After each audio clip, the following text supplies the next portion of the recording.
So এই কোডটাতে বলছে যে 5টা স্টুডেন্টের টেস্ট স্কোর দেওয়া আছে, 4টা টেস্টের স্কোর দেওয়া আছে। আমাদেরকে যেটা করতে হবে যে প্রত্যেকটা টেস্টের হচ্ছে এভারেজ স্কোর বের করতে হবে। সো ধরো টেস্ট 1, সো টেস্ট 1-এর হচ্ছে 5 জনের স্কোর থেকে তাদের এভারেজটা দেখতে হবে, দেন টেস্ট 2, টেস্ট 3, এভাবে। সো বেসিক্যালি এখানে হচ্ছে তোমার 2D অ্যারে ইউজ করতে হবে আমাদেরকে, যেহেতু হচ্ছে আমাদের রো ওয়াইজ এবং কলাম ওয়াইজ দুই দিক থেকে আমাদের অপারেশনটা করতে হবে। তো এখানে অ্যালগোরিদমটা দেখো, বলছে যে j=4, দ্যাট মিনস আমার এখানে কয়টা টেস্ট আছে? 4টা। সো আমি 4টা টেস্টের হচ্ছে এভারেজ বের করব, সেজন্য j=4 নিলাম। এখন রিপিট করব হচ্ছে কতক্ষণ পর্যন্ত? যে যতক্ষণ না 0 হবে। ওকে, কাজটা হচ্ছে আমার যে প্রত্যেকটা কলামের সাম বের করব, দেন সেটাকে 5 দিয়ে ডিভাইড করব, যেহেতু 5 জন স্টুডেন্ট। আমি এভারেজটা পাবো, তারপরে লুপ কাউন্টার হচ্ছে 1 ডিক্রিজ করব, অ্যান্ড এইভাবে চলতে চলতে 0 হওয়ার পরে এই কাজটা শেষ হবে। সো ফার্স্টে দেখো এখানে কি করেছে, যে 5 রেখে দিয়েছে 5 নামের একটা ভ্যারিয়েবলে, কারণ আমাকে বারবার এভারেজ করার সময় 5 দিয়ে ডিভাইড করতে হবে। সো সেই জন্য আমি এই কাজটা করলাম। তারপর হচ্ছে স্কোরগুলো দেখো 2D অ্যারে হিসেবে রেখেছে। সো কীভাবে 2D অ্যারে ডিক্লেয়ার করে এটা তোমরা এখান থেকে দেখতে পাচ্ছ, যেটা অ্যাকচুয়ালি যেটা হচ্ছে যে এখানকার রো ওয়াইজ বোঝাচ্ছে যে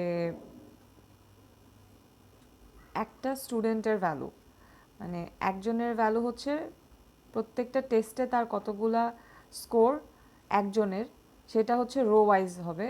আর একটা কলাম মানে টেস্ট 1-এর হচ্ছে যে সবগুলা ভ্যালু, ডিফারেন্ট স্টুডেন্টের টেস্ট 1-এর ভ্যালু হচ্ছে কলাম ওয়াইজ দেওয়া। সেটা আমি তোমাদেরকে অলরেডি দেখালাম এতে, সো ওইটা থেকে দেখে নিলে তুমি বুঝতে পারবা। এরপরের কাজটা হচ্ছে যে তোমার এভারেজে দেখো এখানে বলছে যে কি করছে, ডিইউপি অপারেটর আমরা পড়ে এসেছি। ডিইউপি অপারেটর কেন লাগে? যদি আমি ডুপ্লিকেটেড ভ্যালু বসাতে চাই। সো আমরা যেমন a5=0 করে দিলে প্রত্যেকটা ভ্যালুই কি হয়ে যায়? 0 হয়ে যায়। সো আমি এই কাজটা এখানে করব, অ্যারের 5টা ইন্ডেক্সে আমি 0 ভ্যালু বসাবো। সেটার জন্য সিনট্যাক্সটা কি, 5 ডিইউপি 0। আর সেটা হচ্ছে অ্যারেটার নাম কি, এভারেজ অ্যারে, কারণ আমি এভারেজ করে এখানেই রাখবো। ওকে, দেন হচ্ছে চলে যাচ্ছি আমরা এই লাইনে। এখানে কি বলছে, এসআই হচ্ছে আমি 6 রাখবো। কেন 6 রাখবো? আমি স্টার্ট করেছি কলাম হচ্ছে 4 থেকে। তুমি ইচ্ছা করলে ফার্স্ট কলাম থেকেই করতে পারো, ফার্স্ট কলাম থেকে এভারেজ বের করতে পারো, বাট আমি স্টার্ট করেছি হচ্ছে 4th কলাম থেকে। সেই জন্য আমার এসআই হচ্ছে 6 রাখতে হচ্ছে। সো 6 রাখলে যেটা হবে, 6-এর সাথে এই যে স্কোরস যে অ্যারের বেস অ্যাড্রেসটা, এই দুটা অ্যাড করে সে 4th কলামটা পাবে, সেজন্য। আচ্ছা, এরপরে আমি যাব হচ্ছে রিপিটে। এখানে কি করছে, সিএক্সে 5 রাখছে কেন? আমাকে 5বার এই লুপ কাউন্টটা করতে হবে। এই যে লুপ যে ইটা ইনস্ট্রাকশনটা, এটা এই CX5-এর উপর ডিপেন্ড করবে। সো এই জন্য রাখলো। বিএক্স আর এএক্সকে আমি 0 বা ক্লিয়ার করে রাখলাম।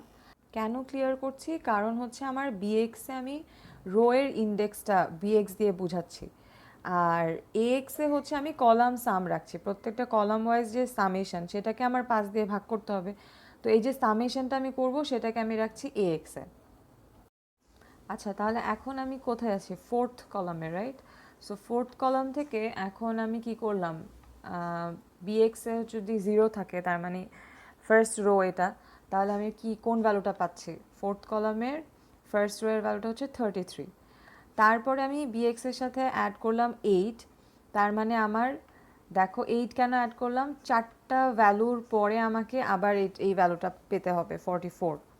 সো 4টা ভ্যালু মানে হচ্ছে এগুলো সব ওয়ার্ডে আছে ভ্যালুগুলো, তাহলে আমার 4 × 2 8 করতে হবে। সো +8 করলে আমি পেয়ে যাব পরের ভ্যালুটা, সেটা হচ্ছে যে 44। তারপর আবার +8 করলে আমি পাবো 40। এভাবে প্রত্যেকটা রোয়ের ভ্যালু পাচ্ছি, কিন্তু কলামটা কিন্তু 4th কলামেরই। সো অ্যাড করব, অ্যাড করার পরে সামেশন পাবো, যেটা সেটা থাকবে এএক্সে। আমার প্রত্যেকবারে কি হচ্ছে, লুপ কাউন্টও কমবে, কারণ আমার 5 ছিল সিএক্সের ভ্যালু। প্রত্যেকবার এক্সিকিউট হওয়ার পরে যখন সিএক্সের ভ্যালু 0 হলো, আমার ফর লুপটা শেষ। এখন আমি কি করব, এভারেজ কম্পিউট করব, এবং এভারেজের জন্য আমাকে দেখো ডিএক্সে হচ্ছে আমি 0 করে রাখছি, কারণ আমরা কি জানি, ডিভিশনের পরে রিমাইন্ডার থাকে কোথায়? ডিএক্সে আর কোশেন্টটা থাকে এএক্সে, মানে ডিএক্স এএক্সে। সো আমাকে এখানে কি করতে হচ্ছে যে ফাইভ দিলে, ওই যে আমি ফাইভ অলরেডি রেখে এসেছি ফাইভ ভ্যালু। সো আমার এএক্সে এখন সামটা আছে টোটাল একটা কলামের, সেখান দিয়ে সেটার সাথে আমি ফাইভ, মানে সেটা দিয়ে ফাইভ ডিভাইড করছি, করার পরে এভারেজটা পাচ্ছি। সেই এভারেজটা যেটা পাচ্ছি এএক্সে, সেটা আমি কোথায় রেখে দিচ্ছি, একটা অ্যারেতে। অ্যারেতে আমি সেই এভারেজটা স্টোর করছি। দেখো এভারেজ একটা অ্যারে কিন্তু আমি আগেই হচ্ছে ইনিশিয়ালাইজ করে এসেছিলাম 0 0 দিয়ে। সো সেই অ্যারেতে রাখছি এবং তারপর কি করছি, এসআই থেকে 2কে মাইনাস করছি, কারণ আমার এসআই ফার্স্টে 6 ছিল, এবার 2 যদি আমি মাইনাস করি তাহলে আমার পরের কলামটায় যাবে, তার মানে থার্ড কলামে যাবে। থার্ড কলামের এই 98, 87, 89 এই ভ্যালুগুলো আবার সে সাম করবে, 5 দিয়ে ডিভাইড করবে এবং এক্সের থেকে সে আবার এভারেজ অ্যারেতে স্টোর করবে এবং এভাবে আমাদের এই কাজটা চলবে যতক্ষণ পর্যন্ত না এসআই হচ্ছে যে তোমার 0 থেকে ছোট হয় বা 0 হয়।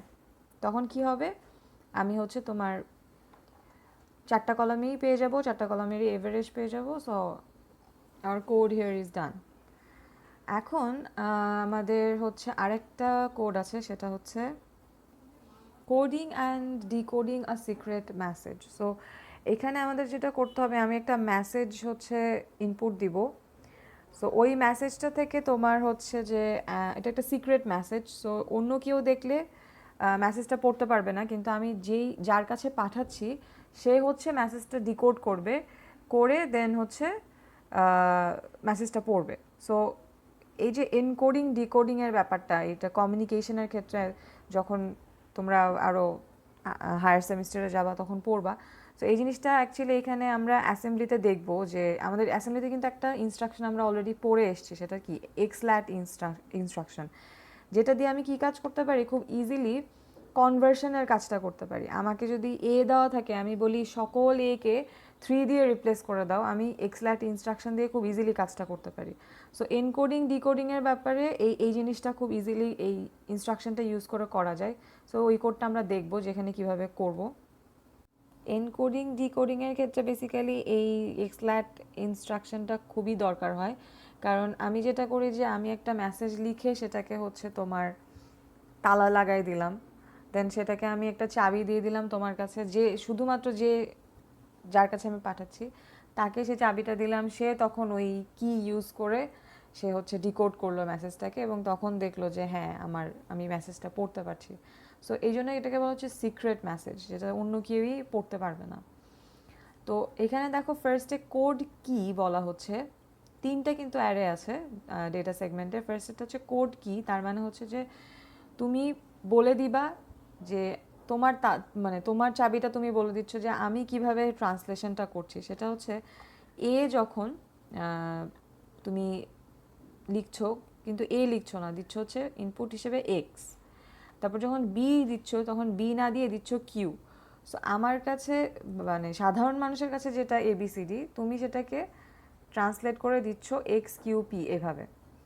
আর যখন ডিকোড কিটা হবে তখন হচ্ছে যে তোমার ইনপুট মেসেজের উপরে সে কি করবে, ওই কিটা ইউজ করে সে হচ্ছে ডিকোড করবে, সেটা হচ্ছে ডিকোড কি। অ্যান্ড কোডের হচ্ছে তোমার কনভার্সনের পরে যেটা আসবে, আমরা যেভাবে কীভাবে, মানে এখানে ডিক্লারেশনটা কীভাবে হচ্ছে যে 65টা হচ্ছে তোমার ব্ল্যাঙ্ক স্পেস থাকবে, দেন আসবে এই কয়টা হচ্ছে লেটার্স, তারপরে আসবে হচ্ছে 37টা ব্ল্যাঙ্ক। সো আমার টোটাল কত হচ্ছে 128। কেন, আমার আস্কি ক্যারেক্টারের টেবিলে স্ট্যান্ডার্ড আস্কি ক্যারেক্টার্স কতগুলো, 128। সো অ্যাকচুয়ালি যখন আমাদের হয় ক্যাপিটাল লেটার্স যখন আমি ইনপুট দিব তখন সেগুলোকে সে কনভার্ট করবে, বাকি যেগুলো ডিজিট বা সামথিং সিম্বলস আসে সেগুলোর আস্কি ভ্যালু কত হয়, 0 থেকে 64 আছে, অ্যান্ড তারপরে হচ্ছে তোমার 92 থেকে 127। তো ওইগুলো যখন তুমি ইনপুট দিবা সে কিন্তু ওইগুলোকে ট্রান্সলেট করবে না, সেগুলোকে সে ব্ল্যাঙ্ক স্পেস হিসেবে ডিকোড করবে। তো সেই জন্য এই ব্ল্যাঙ্ক স্পেসগুলো ইউজ করছি। ডিকোড কিতেও দেখো সেমভাবে ব্ল্যাঙ্ক স্পেস ইউজ করা হচ্ছে, ঠিক 65টা ফার্স্টে হচ্ছে ব্ল্যাঙ্ক স্পেস অ্যান্ড লাস্টে 37টা ব্ল্যাঙ্ক স্পেস। সো যাই আসবে, যেটাই ডিকোড করবা সেগুলো যদি কোনো ক্যারেক্টার থাকে বা কোনো সিম্বল থাকে বা কিছু থাকে, ডিজিট থাকে, সরি ক্যারেক্টার না ডিজিট থাকে, তো সেই ক্ষেত্রে সেগুলোকে সে কী করবে, ব্ল্যাঙ্ক স্পেস হিসেবে দেখাবে, শো করবে বা প্রিন্ট করবে। কোডেড মেসেজটা হচ্ছে যে তুমি এ কে এক্সে কনভার্ট করে যেই মেসেজটা লিখছো, তারপরে বি কে কিউ ধরে যেটা লিখছো, তোমাকে তো এনকোড করে দিতে হবে। তোমাকে তো তুমি যদি নর্মাল এবিসিডি দিয়ে কোনো সেন্টেন্স লিখো তাহলে তো যে কেউই পড়লে বুঝে যাবে, তো তুমি এনকোড করে দিবা। এই কাজটা করার জন্য তুমি যেটা করবা সেটা হচ্ছে যে কোডেড মেসেজটা, মানে করার পরে যেটা সেটা কোডেড মেসেজ, এবং আরেকজন পেয়ে যখন ডিকোড করবে তখন হচ্ছে সেটা ডিকোডেড মেসেজ। আচ্ছা, এখন এক্সাম্পল দিয়ে তোমাদেরকে বুঝায় দেখো। এখানে গো বলে একটা সিক্রেট মেসেজ তুমি পাঠাতে চাচ্ছ, তুমি হচ্ছে এনকোড কি ইউজ করে সেটাকে এনকোডেড মেসেজ হিসেবে কিভাবে পাঠাচ্ছ, জেড ইউ, কারণ জি এর জন্য হচ্ছে জেড আর ও এর জন্য ইউজ করেছো ইউ। সো এই দুটা হচ্ছে তুমি লেটার এনকোড করে পাঠালা। এখন মেসেজটা ধরো আমাকে দিলা, আমি যদি পাওয়ার পরে আমার কি করা উচিত, জেড ইউ দেখে তো আমি কিছুই বুঝবো না। সো আমাকে ওই যে একটা কি পাঠিয়েছো, ডিকোড কি, সেটা দিয়ে আমি কি করব, ডিকোড করব, করে দেখব মেসেজটা অ্যাকচুয়ালি কি, জি ও গো। এই লাইনে কি করছে, এখানে হচ্ছে প্রম্পট যে স্ট্রিংটা ছিল সেটাকে প্রিন্ট করছে, এন্টার আ মেসেজ আর কি যেটা। তারপরে হচ্ছে এখানে আমি ক্যারেক্টার ইনপুট নিব, সেই জন্য H1 রাখলাম। তারপরে কোড কি যেটা, সেটা হচ্ছে তোমার অ্যারেটা, সেটার অ্যাড্রেসটাকে আমি বিএক্সে রেখে দিচ্ছি।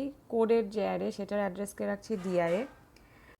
এখন হচ্ছে ওয়াইল লুপের মধ্যে যদি আমি ইন্টারাপ্ট 21H করি তাহলে সে একটা ক্যারেক্টার ইনপুট নেবে। সো ধরো আমি জি ফার্স্ট ইনপুট দিলাম, ইনপুট নেওয়ার পরে সে কম্পেয়ার করে দেখলো এটা ক্যারেজ রিটার্ন না, চলে যাবে এক্সল্যাট ইনস্ট্রাকশনে। সেখানে হচ্ছে গিয়ে কি করবে, বিএক্স এর মধ্যে যে অ্যাড্রেসটা আছে মানে কোড কি, সেখান থেকেই তো আমার এই কনভার্সনটা করতে হবে। সো কনভার্সন টেবিলটা আমার কোড কি যেটা আছে বিএক্স এর অ্যাড্রেস, তার সাথে অ্যাড করবে হচ্ছে এল এ এখন জি যেটা আছে সেটার আস্কি কোড। অ্যাড করার পরে সে কোড কি টেবিলে গিয়ে যে ভ্যালুটা পাবে সেটা অ্যাকচুয়ালি কিন্তু জেড। সো আমার এখন এল এ থাকবে জেড। এই জেডটাকে কী করতে হবে, ডিআই এ আমার স্টোর করে রাখতে হবে। দেখো আমি এখানে ডিআই এ স্টোর করছি। এবার ইনক্রিমেন্ট করব ডিআই, কারণ আমাকে এখন নেক্সট পয়েন্ট করবে, মানে এখন যে নতুন ক্যারেক্টারটা এনকোড করব ইনপুট নিয়ে সেটাকে আমাকে রাখতে হবে পরে ডিআই এর পরের ঘরটাতে। সেই জন্য আমি পয়েন্টারকে ইনক্রিমেন্ট করলাম, জাম্প করলাম ওয়াইলে, এখানে এবার ইনপুট নিলাম ও, সেম কাজ হবে, কম্পেয়ার করলো না, ক্যারেজ রিটার্ন না, এক্সল্যাটের সাথে এক্সল্যাট করার সাথে সাথে সে বিএক্স এর সাথে ও এর আস্কি কোড যোগ করে ওই টেবিল থেকে ও এর করেসপন্ডিং যে ভ্যালুটা পাবে সেই ভ্যালুটা সে বসিয়ে দিবে। অ্যাকচুয়ালি কি ছিল ইউ, সো ইউ এখন আছে এএল এ, এএল থেকে আবার আমি ডিআই স্টোর করব। সো আমি অ্যাকচুয়ালি কি পেলাম, মানে ইনপুট নেওয়ার সাথে সাথে আমি মেসেজটা এনকোড করে ফেললাম। এখন আমার নেক্সট কাজ হচ্ছে যে এনকোডেড মেসেজটা প্রিন্ট করে দেখানো। সো আমি কি করছি, এখানে ক্যারেজ রিটার্ন লাইন ফিড ডিএক্সে রেখে প্রিন্ট করছি ইন্টারাপ্ট 21H। সো এটা একটা নিউ লাইন হবে। সো নিউ লাইন প্রিন্ট করার পরে চলে যাব আমি এই যে কোডেড মেসেজটা ডিএক্সে রেখে প্রিন্ট করছি। এবার আমি আরেকটা নিউ লাইন দিব। এবার এটার কাজ কি হবে, মেসেজটাকে ডিকোড করা এবং প্রিন্ট করা। যেহেতু আমি ডিকোড করে প্রিন্ট করবো, সো আমি আগে মুভ H2 করে নিলাম প্রিন্ট করার জন্য। তারপরে আমার নেক্সট কাজ হচ্ছে বিএক্স এর মধ্যে ডিকোড কিটা রাখা, মানে আমার এখন নতুন কনভার্সন টেবিল হচ্ছে ডিকোড কি। আগে এনকোড কি দিয়ে আমি কনভার্ট করেছি ইনপুট মেসেজকে, এখন কোডেড মেসেজটাকে আমি ডিকোড টেবিল ইউজ করে ডিকোড করব। সো এখানে ডিকোড কি এর অ্যাড্রেসটা বিএক্সে থাকছে আর কোডেড মেসেজের অ্যাড্রেসটা থাকছে এসআইয়ে। ওয়াইল ওয়ান লুপের মধ্যে দেখো এখন এসআই পয়েন্ট করে আছে কোনটার দিকে, কোডেড মেসেজের দিকে, তার মানে হচ্ছে জেড ইউ এর দিকে সে পয়েন্ট করে আছে। তাহলে ফার্স্টে এখানে আমি কি এসআই থার্ড ব্র্যাকেট মানে আমি ফার্স্টে একটা কন্টেন্ট ফেচ করছি, তাহলে জেডটা আসবে, প্রথম কন্টেন্টটা জেড আসবে, জেড এখন এলে আছে, কম্পেয়ার করে দেখবে যে সেটা ডলার সাইন কিনা। এই কাজটা আমি করেছি যে মেসেজের এন্ড বোঝানোর জন্য। দেখো আমি যখন ইনপুট মেসেজ নিচ্ছি কোডেড মেসেজ, তখন দেখো ডিক্লেয়ার করে এসছি কোডেড মেসেজে যে যখন আমার ডলার সাইন হবে তখন সেটা হচ্ছে end of the message. So এখানে কম্পেয়ার করে দেখলো যে না আমার এখনও এন্ড হয়নি, আমি যাব হচ্ছে এক্সল্যাট ইনস্ট্রাকশনে। এইবার বিএক্স হচ্ছে যে আমার কনভার্সন টেবিলটা হচ্ছে ডিকোড কি যেটার অ্যাড্রেসটা আছে বিএক্স এর মধ্যে। সো আমি অ্যাড্রেসটার সাথে অ্যাড করব কি এল এর ভ্যালু, এল এর কি আছে জেড এর হচ্ছে আস্কি কোড। সো এই দুটো যদি আমি অ্যাড করি তাহলে আমি ডিকোড কিতে গিয়ে দেখব আমার জি ভ্যালুটা আছে। সো জিকে আমি ডিএল এ রাখবো, ইন্টারাপ্ট 21H করলে প্রিন্ট হবে এবং ইনক্রিমেন্ট করব এসআই, তার মানে আমার এখন এর পরের ক্যারেক্টারটাকে ফেচ করতে হবে। সো জাম্প করলাম ওয়াইল ওয়ানে, এবার এসআই থেকে আমি কি পাবো ইউ পাবো। ইউ কম্পেয়ার করে দেখলাম যে না এটা মেসেজের এন্ড হয়নি। সো এক্সল্যাক্ট করবে, সেম কাজ যোগ করবে, যোগ করার পরে যে ভ্যালুটা পাবে ডিকোড কিতে টেবিলে গিয়ে দেখবে যে সেটা হচ্ছে ইউ এর করেসপন্ডিং ভ্যালু হচ্ছে ও। সো ও হচ্ছে এখন এল এ থাকবে, সেটাকে ডিএল এর মধ্যে মুভ করে প্রিন্ট করবে, পেয়ে গেল ডিকোডেড মেসেজ। এবার ইনক্রিমেন্ট করবে এসআই, গিয়ে পরে দেখবে ডলার সাইন আছে, সো কম্পেয়ার করে সে এন্ড ওয়াইল ওয়ানে চলে আসবে, মানে আমার কাজ শেষ। এখানে এসে কোডটা শেষ করবে।